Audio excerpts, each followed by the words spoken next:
Alastair, a good authentic win, albeit over a 24-over game. Does that give you the confidence now to think you can go on and claim that trophy? Well, it's great to get the opportunity to keep it in our own hands there, wasn't it? Obviously with the rain about, which at 8 o'clock this morning wasn't there, and then you come off just after the toss and everyone said, oh, it's just about to rain.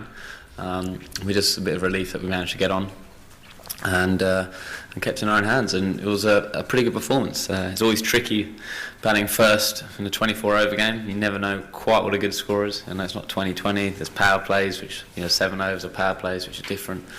And obviously the wicket had been under covers for a while, so you didn't quite know what a good score was, and we got a competitive total in the end, and I thought we bowled very well. Alastair, I'm from PTI, India. Which team would you not like to play in the semi-finals, India or South Africa? That's my first question. And India, the only team unbeaten in this tournament, so what are your feelings that they're doing so well in English conditions? Look, at the beginning of the day, we just wanted to get through to the semi-finals. As I said, kept it in our own hands, and we had the opportunity to play. And obviously, to be honest with you, we don't mind who we play. We're just glad we're in there. We had the quarter-final in one way today. Now we look forward to the semi-final, whoever that may be, and look forward to playing well. Alastair, how close are you, do you think, to performing at your best to deciding? Do you feel that you're improving or getting towards that groove as the tournament goes on? No, I've actually, these 3 games I thought we played pretty well. Clearly there was an outstanding 100 by Kumar Sangakkara to beat us the other day. And yeah, today we've adapted well to a different conditional game. So it was a good effort, a real good effort, and it's any 4 of these sides, or any 8 of these sides, to be fair, in this Champions Trophy have been a dangerous side to play. So you have to be on top of your game to win. Alastair, did you enjoy your innings? You got the chances of opening your shoulders a bit, and we even spotted a little scoop in there somewhere. Yeah, I know. I thought that would keep you entertained. Yeah, it's 20. I haven't played too much 2020 cricket, and actually I think the game against India was a rain-reduced game as well, so I managed to get a few runs. But it's always nice, isn't it? It was what I found really hard today was knowing what a good score was.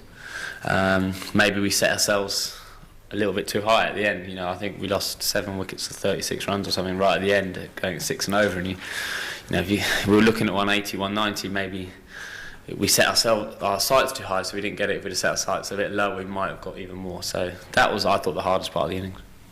169 as a target when you walked off? I thought about par. When I was batting, I came off. I thought 180 was a good score. But it's important that you strike early when you're defending 170. And I thought those first 4 overs was fantastic bowling by Jimmy and Broady, and nipped around a bit, and we got those couple of wickets, and we just managed to keep taking wickets when we needed to. Obviously, it's a very good partnership from Williamson and Anderson there, which we felt we were in control of, but you just never know, do you? It's such a small boundary that you could go berserk at the end. So it was a nerve-wracking time. It's 24, whatever. It's quite nerve-wracking for the captain. Do you think those first few overs of New Zealand's innings were ultimately the key part? Because if they'd got off to a good start, it would have been quite difficult from there. Yeah, clearly it was. Clearly we knew that as well.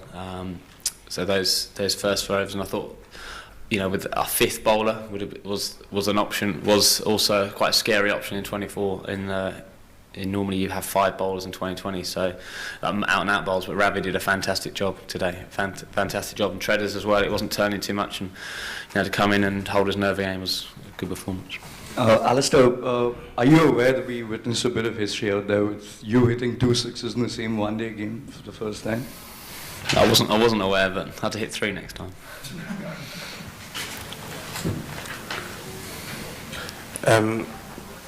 Now I'm the one with stage fright. I wanted to ask you a bit about the bowling, in particular James Anderson and Stuart Broad. How much confidence does that give you going forward, having those 2 guys pretty much set the platform for you with the ball out there today? Yeah, I think they bowled very well in 2 of the 3 games. We didn't quite get it right at the Oval. I'm not quite sure what Jimmy's doing those last 3 balls, if I'm being totally honest with you, but he said he had it in the bag. But it was outstanding setting the tone and tricky, like tough to bat against. You know, there were some good wicket-taking balls flying around, which is what you need in one-day cricket.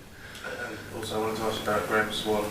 I believe it's a tight calf that kept him out of the game today. How's he looking going towards the semi-final? And, you know, might you just keep James Treadwell going? He's doing a good job for you. Well, he's done a fantastic job, Treaders. We're very lucky in that department that you've got two outstanding bowlers, and Treaders was almost unlucky in one way that Swanee's been ahead of him. But look, we're obviously going to play it safe with Swanee. He has got a tight calf. And it just depends how he pulls up over the next couple of days, whether he play. He won't be risked because we're in the fortunate position of having Treaders there, and he's more than just a backup. Alastair, they were still just about in it when Williamson was in, and that wicket was very nearly a no ball, wasn't it? Does that just sort of sum up the narrow margins in this? Yeah, I mean, yeah, it was. In Broadie, it was like, oh, that might be close. I didn't realise it was quite that close. Yeah, it is. Sport is always fine margins, isn't it? It always has been, and it will continue to be so. Yeah, I was going to ask the same. I mean, when it's virtually impossible to tell, just go with the on-field umpire. I think so. I mean, it did look, even on the big screen, that there was a part of his foot landed just behind it and then would have pushed forward. And of course, I'm sure New Zealand might have seen it differently. I think we both probably would have seen it in different ways, but you know, I think on those decisions you probably have to go the umpire's call on the field. If you're giving it a no ball, you couldn't have any complaints. Okay, thank you very much.